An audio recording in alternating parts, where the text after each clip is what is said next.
Now, the National Drug Law Enforcement Agency, NDLEA, says it will not spare anyone found complicit in the 25 kg cocaine deal allegedly involving Abba Kyari, a suspended Deputy Commissioner of Police.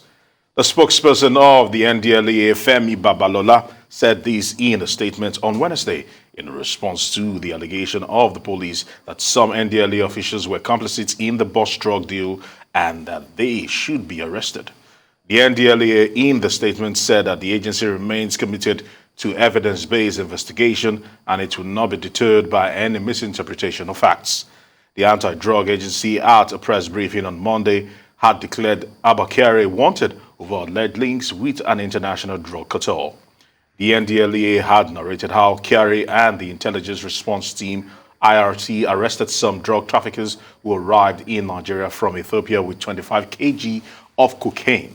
It accused Kyari and his team of proposing to take 15 kg of the seized cocaine for themselves. Now joining us to look at the travails of Abba Kyari, a Deputy Commissioner of Police and suspended head of Special Police Anti-Crime Squad, are Executive Director, Civil Society Legislative Advocacy Centre, Auwal Rafsanjani, and Security Analyst Seyi Adetayo. Gentlemen, I want to say thank you and welcome to Newsday. Thank you so much. And Seyi, I'll start with you here in the studio before going to Rafsanjani over there in Abuja. Seyi, this has become a show of shame, literally. And as allegations and counter-allegations are being made, the security apparatus in Nigeria is being dragged into the mud. Should this have been handled better? Well, as sad as it is, I think it's a good development. You see, when we talk about trying to reform the security agencies, we need cases like this to actually set the tone. And this also shows that the rot that we talk about is not just the one we see that people picking 20 naira, 10 naira, on roadblocks, and the few ones that you see at police divisions. We're seeing corruption at the highest level, and what we're seeing is a syndicated crime. And this to show that, if we are not actually focusing on the right places, we'll just be beating about the bush if we are just trying to pick the corporals or constables that are trying to obtain 100 naira, 20 naira from drivers. So I think this is good, and it's also calling into questions how we've handled investigations of the past, especially seizures. There have been complaints and petitions of the past, especially at the aftermath of the NSAS. Petitions came in terms of how NSAS officers handle, cases that they were brought before them. Also highlighting, especially a case in the East where an hotel was actually commandeered by the arresting officer, and they were collecting proceeds. They were accused of collecting proceeds from the hotel for a long time, and some of the items seized from the so-called criminals, kidnappers, were actually confiscated and then converted to personal use by the arresting officers. So this is now, bringing it to light, the need for us to actually start looking at all the petitions against what's his name? Abba Kyari, yes. And all the issues that he had handled in the past. Now, if you look at a recent report about numbers of arms and ammunitions that were missing within the police armory, and it's not just the one that government bought. It also, we also need to advance our minds to those collected from armed robbers, bandits, and the rest. Where are those AK-47? It's quite that most of this weapon that, we're being misled by some report or intelligence that, okay, yes, actually, weapons came from Libya. But most of the weapons we see, are the ones already seized, and they are being recycled. And it's not the first time that we're having issues like this. Many years ago, during the militants era, when we're giving amnesty to militants, we had situations where, government was saying, bring your AK-47, we'll give you money. And then we had soldiers in NDA in Kaduna or Kaduna Depot, moving FN rifles, AK-47, from the military armory, bringing it to Niger Delta, selling it to the Niger Delta militants, and they were returning same arms to government, like, oh, we are surrendering arms, and they are collecting money, until a sting operations was carried out by the DSS, and those military officers were arrested. So the beautiful thing around that is that it allowed the military to see the gaps in its internal process, and they were able to close those gaps. Now, the issue with the police is that most of these times when issues like this has been raised up, how much has been done within the police system to look at the internal control, system or processes within Nigerian police. Nigerian police is so large, no doubt about that, to be able to now start tightening the noose and preventing things like this from repeating itself. I trust that this IG will prevent such from happening again. Right. Okay, so thank you for that, Seyi. Let me go to Auwal, who is in our Abuja studio. Auwal, I want to ask you, piggybacking off of what Seyi just said, is this enough to investigate and clear out the rot within the police system? Or is this another situation where we will all be up in arms, it'll be a shameful situation, and then 3 weeks later, we're distracted by something else? Do you think this is the actual time when the police will bear down on their bad acting officers? Thank you very much. I share largely, most of the views, the last speaker expressed. And I think this call for more sincere and serious security sector reform, what particularly police is one of the major security agencies that need to be totally reformed in order to minimize or to stop what we have seen, so far. What the kind of scandal we have seen, involving Abba Kyari is just one out of numerous, corruption that you see in the police sector and security sector generally. Starting with the fact that arms could disappear and nobody is accounting to it. Arms in the custody of police in a number like 150 something thousand can disappear, and yet police have not constituted any panel to investigate based on the Auditor General account of how police, could not account for such ammunition. It shows that the inability for the police and the government to quickly begin to set up a panel to investigate and recover those arms and those who were involved being severely punished. It shows that the impunity will continue to happen. Secondly, I think when we are talking about security sector reforms, and when you have some people who benefit from the security sector corruption and inefficiency in the security sector, they will come after civil society groups that say, look, let's fix this problem.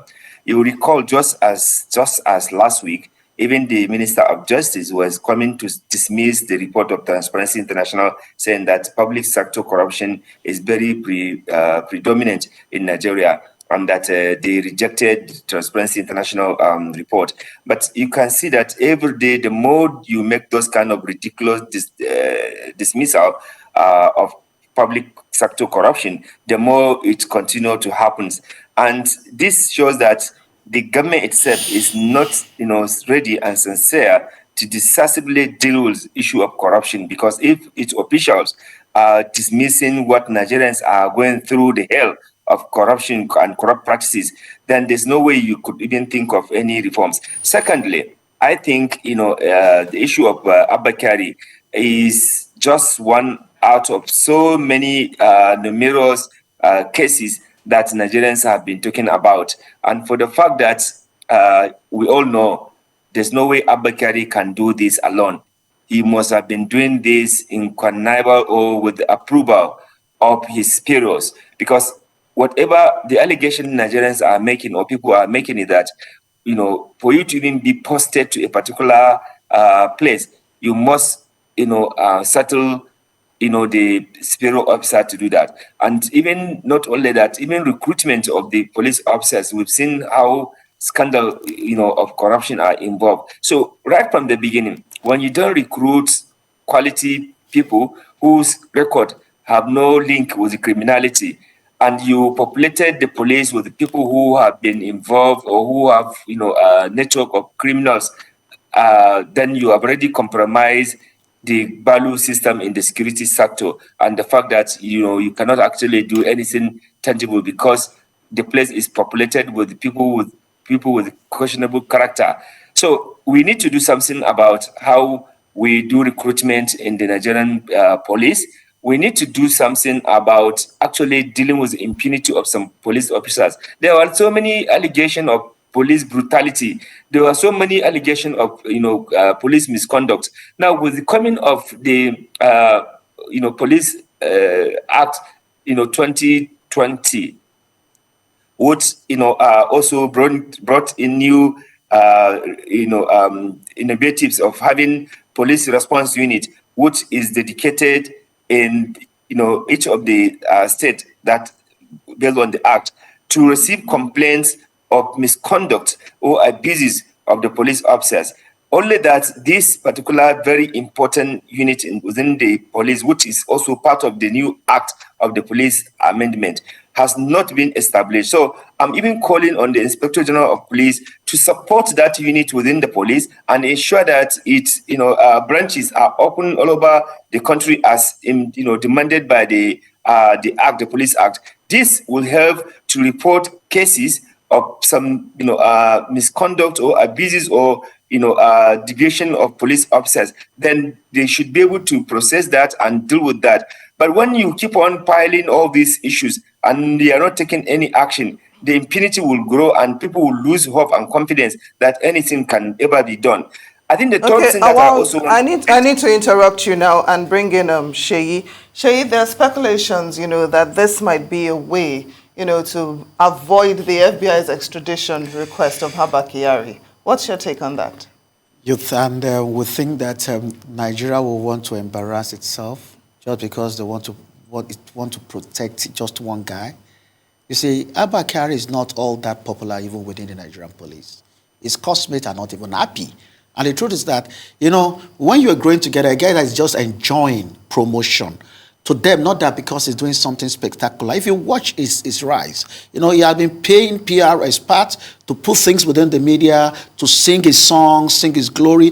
And many feel that, no, this shouldn't be. And that's why I give kudos to the immediate past first PRO. He tried to sanitize that, such that nothing goes out except through the office of the first PRO. You see, we allowed so many things in the past. I think this thing came to got to the peak during the period of IGP ring team or some. That's when a whole lot of things were allowed. Officers like this were allowed to operate with impunity. Even Commissioner of Police at State Command were complaining that things were happening under their own jurisdiction and they don't have control over those boys because these boys report directly to a Deputy Inspector General of Police. And even Commissioner of Police cannot intervene even when they are operating in their state. So they became Lord on their own. You see, power without control is disaster. And that's what we've seen over time. And that's what led to this. And that's what the current IGP should focus on. Put control. Even when the need for them to have power, there must be control. That's why I continue to emphasize internal control. And this internal control must be cascaded down to the last level within the Nigerian police. Let there be structure at every level, divisional level, where the DPO will have control of his division. A situation where somebody will feel that because he knows somebody in Abuja, he can just run, the position of a DPO or so. That should not be allowed because those are the things that you see in other agencies that they try to control, where the hierarchy of the structure is respected and then it is followed. Janice said something. Auwal says something about posting. You see, while we see that happening, but not in all cases that they actually bribe to be posted. You see, his successor at IRT did not even know about his posting to IRT. He was actually posted to go to River State as DC operations. He was on his way when he was called and said that the IGP has changed your posting. You are reporting at IRT. So we have officers that have occupied positions based on performance. And this same guy was performing well. so to speak, then when he was in charge of SARS in Lagos, when he was in Lagos. Seyi, for the brevity of time, to just quickly just get the final word from Auwal. Auwal, how important is it for us to get to a logical conclusion in this whole investigation? Because usually investigations in Nigeria drag for so long that people lose confidence in the whole process.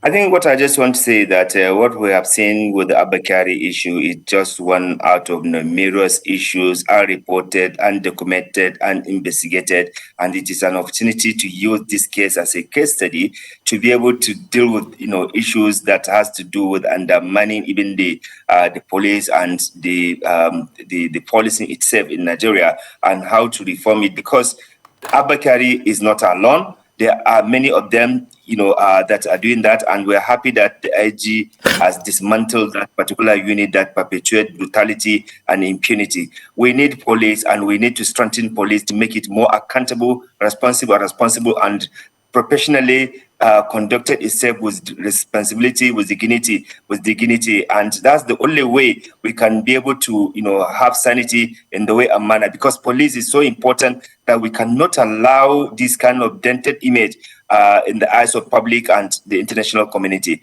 If we don't do this reform now, beyond just issue of this case, because like I said, numerous issues are there, and we need to make sure that the complaint response unit, which is constitutional now, is established in each of the states where possible. In fact, every police station there should be such kind of unit to be able to monitor and track the character and behavior, as well as misdeed of some official in the army, in the police in Nigeria. Very well said. Thank you so much, Auwal Rafsanjani, for joining the program this afternoon, as well as Seyi Adetayo. It's been a good discussion.